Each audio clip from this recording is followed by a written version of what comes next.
Sorry, I was in the back doing those last-minute items there. Let me just find a spot for this. Very excited to be with you guys. How you guys doing this morning? And I actually have a special guest in the audience today, and we'll talk more about this guy in a second. But my special guest is my 8-year-old son, Marshawn, up here in the front. Turn around and say hello, Marshawn. And Marshawn actually joined me because he said, "Dad, I want to see what you do." And so thank you for Marshawn being here. I'm excited to be here with you guys today. My name is Mario Martinez, and I am the CEO of Vengreso.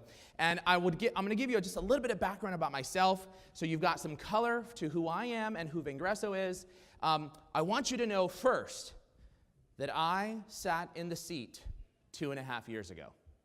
My last stop was at the VP of Sales. I spent almost my entire corporate career inside of corporate, managing about up to $300 million worth of revenue and scaling organizations. And then one day, I came up with this great idea, so I thought, and it turned out to be, yes, it was a good idea.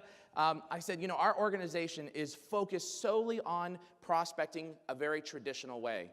And what I needed to do was to be able to figure out a way to be able to reach the other 90% of buyers that we were not reaching. Why do I say that? Well, if you think about what your sales teams are doing today, most of your sales teams are utilizing very traditional-based sales methodologies to reach out to buyers, such as all of you in the room and myself. And the challenge that exists with that is today, the buyer has gotten smarter or faster at buying than salespeople have gotten at selling. Would you agree with that? And so the challenge is that we're using antiquated ways to be able to get to our buyers, and we're not leveraging things like social networks, video, texting, and other digital platforms that allow us to be able to reach out and bring people in. So I sat in the seat, I launched a program, and after I launched that program, I went a little bit too far ahead, here we go. After I launched that program, a social selling program with video, it was the first and only program that I know of, at least to date, then and to date, that LinkedIn Enterprise had actually had two things happen with an enterprise rollout. One, 100% of the reps were able to contribute to a close won, close lost, or an open opportunity. And 100% of the reps, number two, 100% of the reps actually were utilizing the platforms to engage with buyers. Now, this had never happened before. And so as a direct result, LinkedIn asked me to speak at their annual users conference in October 2015. And if brand equity looked like a straight line going in, it did that afterwards. And I was very excited because 3 months later, I actually went out on my own and started M3 Junior Growth Strategies, which all started as a direct result of my now 8-year-old, who was then 5, who actually had a conversation that I published on LinkedIn about, and the title of the article was, "Dad, you said LinkedIn would help you make money." And that article, from that conversation, that January 3rd, 2015, is what actually started M3 Junior Growth Strategies, which was then merged under, along with 5 other organizations, into Vengreso. And so Vengreso is a digital sales service provider, training a service provider. And so the point of all this is, I want you to know I've been in your shoes. I've sat in your shoes and I've launched a program, and I spent over $100,000 in just trying to make a program work. So let's talk about the 10 steps to digital selling. Now, this presentation, you want to snap pictures up because it's not publicly available. So feel free to snap pictures as we go. I'm going to show you basically the 10 steps here. I'm going to show you this in the beginning, and I'm going to show you this at the end. And what I want you to be able to take a look at, and we're going to go through every one of these steps, is what are the 10 steps that are required to launch a digital selling program, whether it's social networks, whether it's video sales acceleration, or whether you're doing anything else in terms of skill set and training development to help your salespeople reach that other 90%. Now, I keep saying that 90%. Let's talk about that for a second. Today, we all know that on average, about 3 out of 100 phone calls that a rep will make result in an actual conversation. That's the average. Let me triple that and say it's 10. 10 out of 100. Now, emails are even worse. So at best, statistically proven and showcased and researched, you're going to get about 10% out of 100 calls. So the question you have to ask yourself as leaders in the room, whether you're in marketing or sales enablement or you're a sales leader, what are you doing about the other 90%? And if you don't have a strategy, you need to have a strategy now. And so these 10 steps that we're going to go through are going to be practical and tactical to help you understand how to launch a program. And it's not as easy as I'm just going to buy the software and then have the software provider come in and do some training. So let's talk about that. Step number 1, I want to talk about define the desired outcome. This is super important. Let me go through these bullets here. There we go. I'm sorry, I'm going to have to look back and forth here because I don't have a monitor in front of me. But one of the first things that you're going to want to do is really understand, like, what's our goal out of this? What do we want to accomplish? Now, most of us go straight into the ROI discussion. What's my return on investment? And what I want to challenge you to think differently is that with tools like LinkedIn Sales Navigator, video sales acceleration tools like onemob.com, these tools are tools that can be used throughout the entire life cycle of a sales process, but traditionally are used in that pre-hello. How can I get more hellos? That's where traditionally you'll see most of these tools being used from. But the funny part is that most sales leaders immediately go into, if I'm looking at a tool, I want to know how much ROI I'm getting out of this. The reality is there's probably 25 different variables from the moment that a rep says hello to close that are not controlled by the technology. They're controlled by skill set development. Do you agree with me? Yes or yes? So what we want to make sure we're doing is looking at the KPIs. What are the KPIs that help me get to the right types of behavior? That's very important.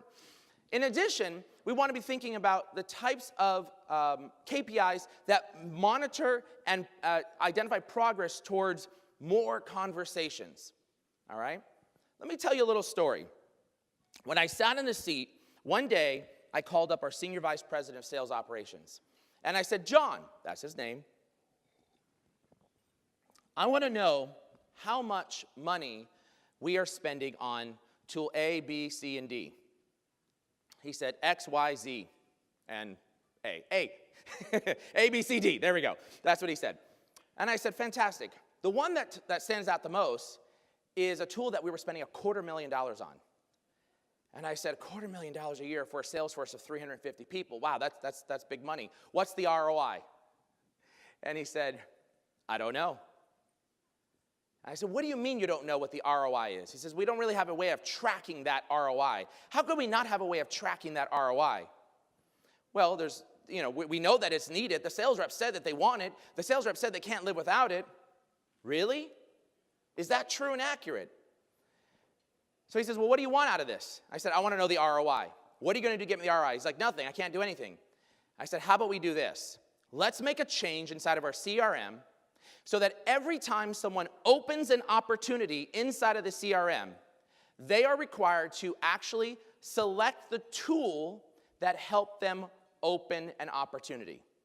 And it's every tool that we've got, 1, 5, 10, whatever many tools that you've got. And allow the sales reps to be able to tell us what they're using inside the CRM. And then here's what else I want. I want that same exact field to be implemented on a closed opportunity. When someone goes to close won or close lost an opportunity, I want this box to pop up that says, what tools did you use to help you throughout the sales process? And just take a wild guess at what John said to me in response to that. Yes or no? No. No. Why can we not do it? You've heard it before. You can't change the CRM. IT says no. It's got to go through process and systems and approvals. It's got to require all the different levels in the organization to be able to make this happen. No, you can't add on. And it's going to be hard on the Salesforce. It's another new field. There's already 75,000 fields inside of the Salesforce.com CRM system. And therefore, blah, blah, blah, blah, blah, blah, blah, blah, blah. And I said, John, who pays for the CRM? And he said, sales does. So I said, okay. And we paused. I waited. It didn't click. And I said, okay. And so he's like, okay. So the reality is he said, I can't do it. You've got to get your boss's approval. So I go into my executive vice president of worldwide sales and marketing. I said, Scott, did you know that we're spending over $1 million in tools and technology for the sales organization? Yeah, I'm aware of that. Did you know that we actually have no empirical proof or data points on how much ROI these tools are giving us? He said, what do you mean? Just go ask John. I did. Here's his email. We don't have the data. Now, what do you think the executive vice president of worldwide sales and marketing said? Wild guess? WTF, right? Like, what are you talking about? No, so I said, here's what we need to do. Let's implement this inside of our CRM. He says, why don't we have that already? We get the approvals, we go back, and here's the results of what happened. We wanted to figure out in this CRM process which tools were really helping along the way. And so as a direct result, we changed the CRM. And with the tool that cost us $250,000, in the first 90 days, we had $1,100 of ACV attributed to this particular tool. $1,100. But with LinkedIn Sales Navigator, we had $1.1 million. And with another tool, we actually had Zoom Info, we actually had about $2+ million in ACV attributed for 120 US domestic sellers. After 6 months, we had $1,100 attributed to this $250,000 tool, and we had over $4.5 million in open opportunity to various different tools, and it grew from there. Now, what do you think we did with that data? Wild guess. We got rid of the tool. After 9 months, we shut the tool off, and do you know not a single peep came out of the sales organization? So, so that particular circumstance is, I'm telling you that story because as you implement some of these prospecting tools, you want to make sure that you have a way to be able to measure that through an ROI as well as through how many more conversations is it creating. That's super important, and I know we spent about 10 minutes on this topic, but the reality is most of you in the room, most of us, myself and my partners, we do over 200 executive meetings per year, and you wouldn't believe the number of times that we sit and talk with leaders about this particular topic because it's not implemented. So, KPIs are critical, and also if you're launching a digital selling program, it is all around being digital. So you have to have some sort of communications vehicle. Whether you use Chatter, Slack, or any other tool within an on-demand system, you got to have a way for people to be able to communicate with each other so that they can understand what's working, what's not, ask questions, and get help. This is digital. So we've got to be, say it with me, digital. All right? Step number 2, buyer identification and mapping. This is a very important step, and it's one of the challenges that we see. By the way, do we have anybody from LinkedIn in the room? LinkedIn? All right. First off, what I'm about to talk about, I absolutely love and highly recommend the tool LinkedIn Sales Navigator. You can't live without it from a sales tech tool. There we go. Tongue twister right there. However, one of the challenges that we've seen in organization after organization after organization, from Fortune 10 all the way down to the small 10-person company that has this tool, is the company comes in with the software technology and says, we're going to train all your salespeople, we're going to teach them how to use it, but the problem is they start teaching them how to fish and where to fish without actually making sure that they understand what fish are they going after? What are they trying to catch? Now, most of you said this is basic fundamentals to sales enablement. Understand your buyer persona, right? The problem is you have to translate that into the ability to search for those buyers within the tools and technology. And that's why this step is super important in terms of identifying the buyer personas and making sure that you map those buyer personas into what's called Boolean logic search strings, or search strings that you build with inside of Sales Navigator as an example, so that you can actually send off a URL, someone can open it, and it shows them the exact type of buyer type that they're looking for within their region, within their vertical, within their segment. So this is super important to understand that you document this for your sales organization, that you help them to be able to see these details. Now, we get to step number 3. And step number 3 You don't have a digital selling program, whether you're looking at video or whether you're looking at social, unless you got step number 3. This is arguably one of the most important steps inside of the 10-step process. What do I mean? First, most organizations, whether they're training or consulting, or internal or even the software providers, when they come to an organization, they teach them how to fish. Now, for those of you that are fishermen or fisherwomen in the room, what do you need before you go fishing? Bait. You need the bait.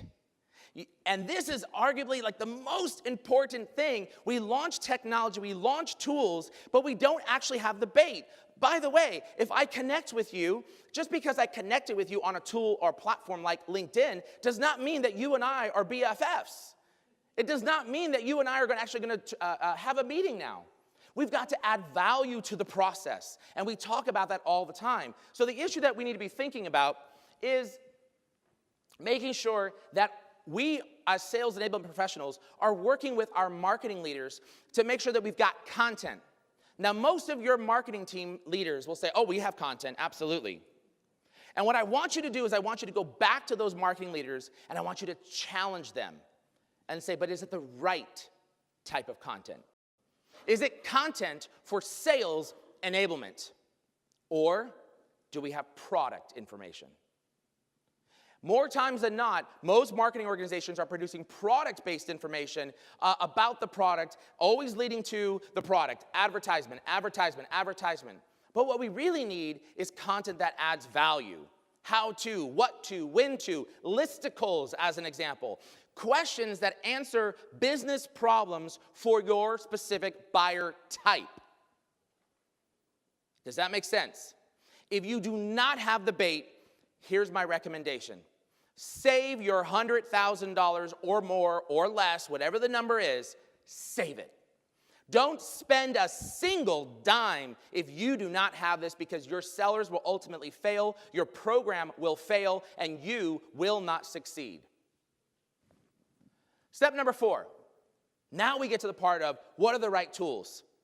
Our favorite tools to use with using digital are several. First, we use tools like LinkedIn.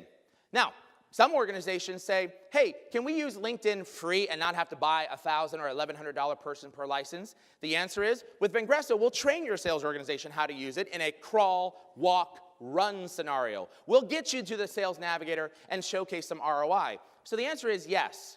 But if you have the money, spend it. Because it'll help your sales organization get there a lot faster than utilizing the free tools.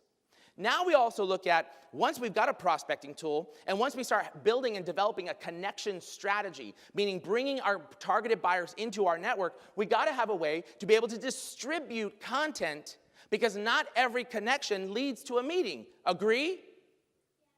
So what you want to do is you want to make sure that you actually have a way to distribute content, whether that is using a platform like HighSpot for one-to-one distribution, or whether that's using a platform like Everyone's Social or Gagalamp, so that you can actually distribute content throughout your social networks and drip it over the course of time. Those are two important categories of content distribution tools that you need. The other thing you want to be thinking about is, when I launched the program that afforded me the opportunity to speak at LinkedIn's annual users conference, I launched the program in conjunction with a video sales acceleration platform. Now, there are 4 major providers that are out there. And if you want to know the reasons why we believe that there's one specific one that actually works the best, feel free to come and talk to myself. Kurt Shaver, also my Chief Sales Officer, in the room over here. And also our Director of Training and Consulting is also here in the room as well, Angela Duns. You can ask any one of us. That having been said, the one that we recommend the most is a tool called onemob.com. And this particular tool for OneMob actually allows me as a seller to create landing pages with content and video. And it brings it to the forefront so that when I'm engaging with my buyers, I want to make sure that my buyers are not leaving my webpage. Because as we all know, if you ask your marketing folks, marketing, do you ever want to bring somebody off your webpage onto a third-party site or distract them? The answer is no. So with tools like video sales acceleration platforms, combined with social networks, you've got a powerful 1-2 punch from a digital selling perspective. Does that make sense? So you want to make sure that you're thinking about those types of tools. In addition, there are other productivity types of tools. There's online calendar links. Those things are amazing. Auto text expander. These are the tools that we would help you go through and understand what tools do you really need and what tools do you really want, and how are we going to implement a crawl, walk, run approach to digital selling. So pick your tools on step number 4. Step number 5. This is what we call the playbooks. You're going to be looking at how to develop several different types of playbooks. 3 playbooks. Actually, it's 4 playbooks, but I'll get to the 4th one in just one second. Here on this particular segment, you want to make sure that you have developed scripts, messaging scripts, Boolean logic search strings for the different types of tools, landing pages if you're using video sales acceleration with content that's unique and specific by buyer type. This is super important. Because the reality is most organizations, when an organization comes to us, some of our largest clients, the Fortune 100s, when they come to us for help, it's because they only have about 20% adoption in general. And we ask them, well, did you teach the sales organization what to say? Oh, yeah, we did these webinars, we did these trainings, we taught them how to say. Did you give them the script that they can customize that had the content by buyer type? And that's where we get the, no. What we know about salespeople, and I'm one of them, I grew up in sales my entire career and turned into this quasi-marketing guy and sales enablement guy in the last few years. What we know about salespeople is that we like to hit the easy button all the time. We want someone to serve it on a platter for us. And so in this particular regard, you want to make sure that if you're launching a program, that you build out scripts, messaging scripts. What do you say when you connect with somebody? How do you welcome somebody? What do you say when it's their anniversary? What do you say when it's their birthday? What do you say when there's a job change? Those are the types of things that you want to be building out that has content that adds value. In addition, we also recommend you develop what's called a success story playbook. Now, your sellers need to know what's working. How did you get Susie to be able to get on the phone with Bobby? Let's talk about that and document that. How did you actually utilize it to be able to find the 6.8 buyers that are inside of that account? Let's talk about that. So these are the types of things that you want to be building inside of your success story playbook and sharing that out to your sales organization. Now, step number 6. Create buyer-centric profiles. This is your last playbook. Let me tell you a little bit about my story, my journey when I sat in the seat. When I launched this program, we launched, and in the first 45 days after launching both video as well as a social networking tool, we had about 10% adoption. And I couldn't figure out for the life of me why this was happening. And then I realized 2 things. Number 1, we had asked a software vendor to come in and train on skills development for our sales organization. That was the first mistake. Because the software provider, while necessary and while needed, they train on where to click and how to click, products and features and functions. Maybe a little bit of skill set development. But how do salespeople learn? They have to watch it themselves. They have to then be trained and do it again, and then they have to be coached. That's the traditional methodology of what we know and how we know for learning and development within a sales organization. And unfortunately, the software technology provider wasn't doing that. In addition, we trained them on how to actually restructure, in this case, their LinkedIn profile. Because if I'm engaging with you as a potential buyer, the first thing that you're going to do if I reach out to you is look at my profile to see who I am and what I have to offer. And if all my profile reads is quota, crushing, sales rep, all-time top performer, President's Club earner for 15 years, look, you've added no value in the buying process. And so you need to transform the digital profiles, their personal profiles, into mini company.com websites that speaks to who you help, how you help, what business problem you solve, and who else have you done it for. But when we trained the sales organization, we said, go ahead and write your summary this way, and go ahead and write 2,000 characters of content. and then write 2,000 characters of content for your experience section, and then go out to YouTube and go out to the blog and go find all the multimedia that you can embed into your profile that actually maps to the buyer type that you're calling on in your particular territory. And guess how many people did it? I already said the number. 10%. Why? Because no salesperson is going to go out and write 2,000 characters of a summary, 2,000 characters of an experience section, going to go to YouTube, going to go to the blog site, and to find all that rich multimedia that's for your buyer type. This is why you need to develop a profile playbook. You need to keep it simple for them. Hit that easy button over and over and over again. Give them the templates of what it is that should be on their profiles and let them customize the areas. And we do this, and we've done this now for many thousands of sales organizations, where literally overnight, a company will have 1,000 sales reps that will be completely keyword optimized and SEO optimized on the platforms like LinkedIn. And this is critical because this is the branding that we want to make sure that we are giving to our sales reps. Because if they don't care about their brand, your buyers might think that they won't care about theirs.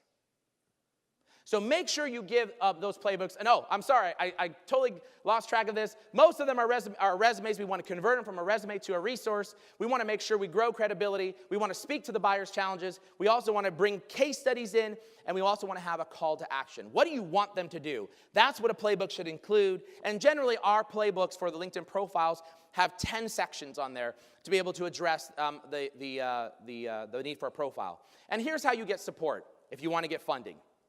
You want me to tell you the secret? Boy, that was so like, do you want me to tell you the secret? Yes. Secret is you walk into your marketing leader's office. You say, Mr. or Mrs. Marketing Leader, how would you like to go in and have whatever number of sales reps you have in your organization, 100, 10,000, mini-company.com websites to be completely SEO optimized, keyword optimized within the LinkedIn platform, as well as searchable and indexable by Google, Yahoo, and Bing for free. Every marketing leader we speak to are like, oh my God, I never thought about using our sales reps' profiles to help us be found ahead of our competitors on the LinkedIn platform. That's how you get that funding. That's how you get some extra dollars and cents from marketing to help contribute towards this particular program. And that's what I did as well. Step number 7. Now notice how in these first 6 steps, we didn't talk about training at all. Did anybody notice that? We're now at step 7, and now we're talking about training. Most organizations and most software providers will come in and they immediately go into, we're going to train your sales organization. Let's launch the tool, we're going to train the sales organization. Don't do it. Handle those first 6 steps before you get to step number 7. But what should the training program look like? And so here we go. You want to make sure that it's customized by rep type. So for example, if you've got account managers versus account executives, if you've got SDRs versus CSMs, you want to make sure that you're customizing the training that's unique and specific to that person's individual role. In addition, you want to make sure you bring in course, an on-demand training program. You want to have instructor-led, whether that's virtual or whether that's in person. You decide, it's your culture of the company and how you know how your sales reps learn. And you also want to make sure that you've got coaching that is a part of this particular program. Because once you teach someone something, they walk out of the room or they get off the webinar, and what does that sales rep go back to do? Say it again. The old thing. They keep on doing the same thing over and over again, and you're still not getting the better results. So have a three-phased approach to your training. On-demand, live training, virtual or in-person, and coaching. Super important. I'd like to give this illustration here, which is, when I was in the seat, I realized very quickly that I needed the help of some of the software providers to do some of the product training. But I needed to fill in many gaps on the skill set development training. It's kind of like, have you ever had a new phone system put into your office? Phones swapped out? Let's pretend it was Cisco. Cisco comes in, they put all brand new phones in on your desk. You ask them to train the end users on how to use the phone, how to do call forwarding, how to set up voicemail, how to use speaker, how to transfer, those types of things. But then you say to Cisco, now with my sales team, I want you to teach them all how to do cold calling. No. The software providers, in my opinion, my personal opinion, they do not teach skill set. They teach products and features and function. That's your job, is to add the skill set. So we go on to step number 8. Now we talk about, we've launched a program. We're doing training, whether you're using a video sales acceleration platform, whether you're using social networks, whether you're using AI technology. And now we want to go into making sure that we gamify this program. What we know is about reps is that they love recognition and they love money. Agree? Yes or yes? Yeah. So what we want to make sure that we do is throughout this program is that we drive the behaviors that we want to be driven. And we do that through gamification and recognition. So in the beginning, what you want to do is you want to map out what are some of the programs that you're going to launch. Once you've launched those the training program, now you want to have those programs, these success stories. You want to have the gamification rolling out. You want to be able to show the leaderboards, and you want to be able to showcase it's not just ROI. Remember, a lot of these tools are relationship building tools, sales prospecting tools. You want to gamify that aspect of sales, the pre-hello. Does that make sense? And you also want to gamify the ROI of how many opportunities have entered into the funnel. So make sure you've got a program that recognizes that type of behavior. Step number 9, measure and adapt for improvement. The reality is that when I was in the seat and we launched a program, I realized that about 4 months into the program that our messaging was wrong for a particular buyer type. It was for the marketing line of business that we were selling to. And we weren't getting good results there. And what I realized was, I think the messaging is wrong. The actual link that we were sending was to a download. Our reps were introducing a concept and sending something of value, but the person on the other side had to actually download that. This is the concept of what we call Vingresso in our content for sales enablement practice. It's called vaulted content. We're not talking about content that you can't get to unless you actually physically put in your information. It's content that is only available to the sales organization that they can send and engage one-on-one without having to do a download. Does that make sense? So that's some of the things I want you thinking about in terms of the measuring and adapting is you want to make sure that you are checking the KPIs. If you're not getting the results in a particular area or a particular buyer type, change it up. Fix those playbooks. Look at the messaging. Change out the success stories so that what is important is coming first. Change the profiles. Add in new multimedia. These are all the things that you want to be thinking about as you launch a particular program. And of course, I just said adjust the playbooks. Here we go. Step number 10. Finally, you get to the last step of the process. And that is you want to make sure you're coaching for continuous improvement. Now, oftentimes when we work with the sales organization, most sales leaders are 40 years and older. That's our age, for most of us in the room, 40 and older. And we grew up selling in a very different way. So we don't understand how to use this video thing. I'm afraid of being in front of video to send a one-to-one communication. I don't know how to LinkedIn somebody. So you want to make sure that you've got somebody that actually can help coach. You lead with the data. You focus on creating more conversations or more ROI. Oops, I'm sorry about that. Let me go back. Here we go. And work with the reps to drive behavioral change. This is very important. Coaching does not end just because you rolled out a program. This is going to be at least a year-long program that you're going to be working on and coaching and developing your sales managers to work with your sales reps. All right? Now, most times people ask me, by the way, I'm going to throw on this slide here in terms of the 10 steps. Most times people ask me and they say, what's the role of the sales leader inside this process? And the answer to that question is, do not launch a digital selling program unless you have gotten your executive sales leaders' buy-in. Do not launch a program unless you've gotten the frontline managers' buy-in. The frontline managers and the executive sales leader are so important to getting buy-off. I cannot tell you the number of times we worked with organizations that started with the sales enablement or the marketing team, and we launch a program and we've only got 40% adoption because the sales leaders are not coming to the trainings, they're not involved in the process, they're not doing anything to be able to learn what needs to be done, to be able to get modern, to be able to do modern prospecting, to do modern selling. So you must have the executive sales leaders buy-in. Here are the 10 steps one more time. Now, what do you do next? If you're looking to launch a particular program, what you want to be thinking about is you want to identify who the key stakeholders are. Clearly, sales enablement is involved. The head of sales is definitely going to be involved, or a specific business unit leader. The frontline sales managers are going to be involved. The head of marketing will be involved. And oftentimes, your social media and content marketing points of contacts, definitely on the content side, needs to be involved. These are the players that you need to be able to launch a digital selling program, whether you're talking about social networks or whether you're talking about video sales acceleration. If you do not have the buy-in, don't launch a program. I'm telling you now, save your hundreds of thousands of dollars. So, if you wanted to launch a program, myself, we went all in. We wrote a check for $120,000. We launched it to 120 sellers in the domestic US. Then we grew it to 350 sellers internationally. It was all in. I was like, we're going all in. I recommend the all-in approach, particularly because it allows you to have a larger swath of users that drives better success. However, some people want to start out with a program that is small. What does a small program look like? Well, if you want to do a pilot program, a good pilot program, minimum 50, about 100. What if you have less than 50 sales reps?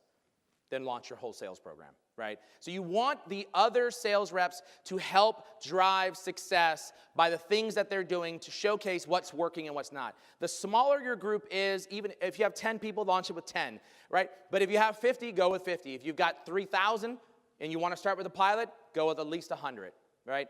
The bigger your group is, the better your success chances are, because success breeds success. Does that make sense? So, select your players, choose your influencers. Oftentimes you know who are the sales leaders that will be interested. Let them select themselves. Get their commitment that they'll be involved in a program for approximately 3 to 5 months, and then you can launch your program. So just so you know who Vingresso is, we are the world's largest digital sales, consulting, and training company in the world. We've serviced over 2,000 companies with 100,000 sales professionals that we've trained. And it all started a year and a half ago when we did a very crazy, I'll probably never do it again, and I'm sure Kurt Shaver will say it again, a crazy 5-way merger of many different organizations under one. And we did it all at the same time. As I said earlier, I don't start small. It's either go big or go home. So that's what we did. And I like to think of it as this analogy. I said earlier, talking about training, that it is teaching someone how to fish. Do not teach your reps how to fish, which is step number 3. Do not teach them how to fish if you have not given them the bait. Do not teach them how to fish if you have not given them the right fishing pole to go and hunt the fish that they're looking for. That's the branding piece in the middle. So bait, pole, then teach how to fish. Does that make sense? Are you all in agreement? Yeah. All right. Now, here's something that's very unique. And go ahead right now, and you're not going to go on any email marketing lists, but bring out your phones and send an email here. I want to show you, and just put inside here, just put high spot session at the subject line. I want to show you something that I promise you, you have never seen before. You have never seen this before, and it is a unique way to be able to see how digital selling in action. And it is going to be an out-of-office reply. And that out-of-office reply is quite unique. Now, you're not going to watch it right now, but you'll get a response back from me.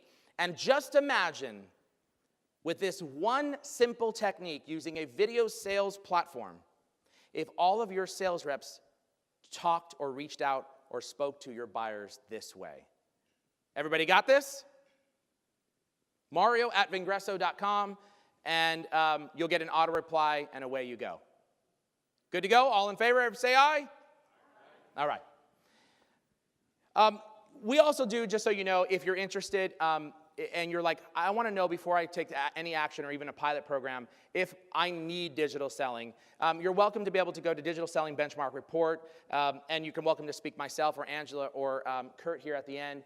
And we actually perform a digital sales assessment. If you've got 25 salespeople or more, the report's about $2,500, and we do that at no cost if you have at least 25 sales reps. So we'll do all the work, and we'll survey, and we'll put out the report for you that is unique and custom to your sales organization. And it really provides some intelligent insights as to what your salespeople say that's going on versus what you think is actually going on. So digital selling benchmark report. And last but not least, you're welcome to take a picture of this. You can bring out your phones. And if you enjoyed what you heard today, all about digital selling techniques, you're welcome to text me.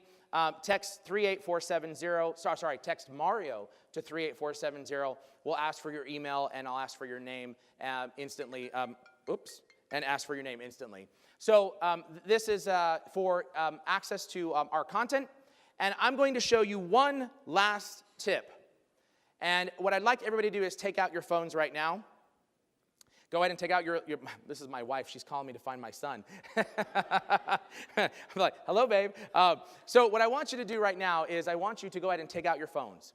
And if you're already connected to me on LinkedIn, I want you to search for a name, Kurt, K-U-R-T, Shaver, K-U-R-T. And I'm going to show you something that you probably don't know.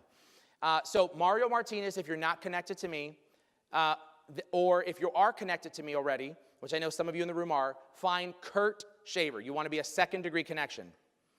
Now, once you pull up one of our profiles, whether it's Kurt or whether it's myself, I want you to click on the More button on that LinkedIn profile. And raise your hand once you found that More button. All right? Raise your hand if you see the personalized invite. More personalized invite. Raise your hand. Let me see you raise your hand. Personalized invite. What you want to do there is, whether it's me or whether it's Kurt, just put inside there high spot, soiree 2018. Never, ever have your sales team send a non-personalized LinkedIn connection request. 2 years ago, we did a study, 1,176 outreaches that we made through LinkedIn to connect with buyers, 1,176. The connection rate with the personalized connection message was 76%. Why is that so important? Because part of digital selling is bringing your buyers into your network. It may not result in a conversation at that moment in time, but it certainly will result over the course of time. And myself and folks like Kurt and Angela, every single week we get someone reaching out to us saying, I've been watching you, I'm ready to talk now. So I want to make sure that you know, go back to your offices, teach your reps how to send a personalized LinkedIn connection request, and make sure that they never send a non-personalized request. And ladies and gentlemen, I think we've got a little bit of time for Q&A. How much time do we have? 4 minutes. We've got some Q&A. I'm happy to take some questions. Thank you for being part of the program. So I'll take any questions that you guys may have. Yes?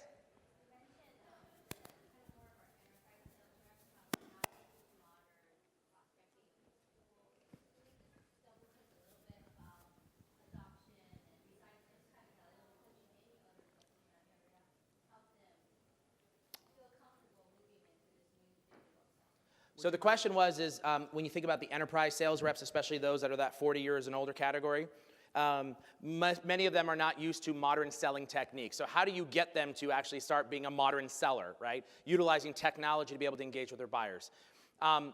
There's many different answers to that question, but I'm going to start out with just one. And it's our first part of our training, of our 6-phase training. When you're in the training, step number 1 or phase 1, mindset. Your reps need to know that the buyer has changed the game on them. And there is no argument anymore. The facts are indisputable. And I'll show any sales leader from any organization and any sales rep any fact that they want that proves out the modern buyer has changed the game. They are researching upwards of 67% of the time before they even reach out to a salesperson. And a salesperson needs to understand that, and that's how you start driving adoption from the beginning. Great question. Any other questions? If you need the mic, let me know. Or just raise your hand.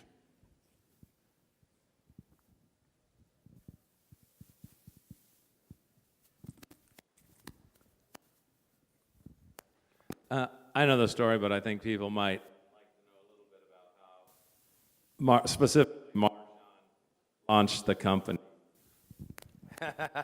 So I'll do a very brief story. On January 3rd, 2016, he was in kindergarten. And his whole entire kindergarten career up until January, he kept asking me, Dad, will you take me to school? Dad, will you take me to school? Dad, will you take me to school? Unfortunately, he was a late bird. And so I was commuting into San Francisco, which meant that I couldn't take him to school. Then he asked me on January 3rd, a Sunday, and I said, yes. And he was like, what? What just happened? Why? I said, Daddy left his job. And the first question he asked me after he understood like why you left the job, what happened, was, so does that mean I'm going to lose my playground? And I said, lose your playground? What do you mean lose your playground? And he said, well, because you say you have to go to work to pay for my playground, so if you don't have any more work, then you can't pay for my playground. And I said, no, rest assured, you'll be okay. And then he said, why don't you go work for In? And I said, In? What's In? He goes, you know what In is? I said, I don't know what In is. Yes, you do. No, I don't. What's In? He goes, hold on. So he runs to his bedroom. He comes back out with a baseball cap that had the blue and white logo for In for LinkedIn. And I said, oh, LinkedIn. I said, why do you say that? He said, well, because you always say that you use LinkedIn to help you find people to make money. So maybe if you go work for LinkedIn, lots of people will find you, and then you'll make lots of money. And that article was published 2 days later as a result of that conversation. And literally, I received an in-mail from the vice president of worldwide sales operations from a Fortune 100 company who said, hey, I see you're out of a job, and I'm the 14th person to have received your blog article. I watched your video of you presenting at LinkedIn for 48 minutes. I'd love to talk. And 5 days after that, the head of America's marketing from Fortune 100 #2 called me and said, since you're out of a job, why don't you do some consulting with us? 3 weeks later, I told my wife, walked out of my office, and I said, well, babe, I got good news and I got bad news. She's like, what's the bad news? We have to start a company. What? What's the good news? We're fully funded. That's what I said. So that's how the story was, and Marshawn was the one who started our company. Thank you very much, everyone. I appreciate your time.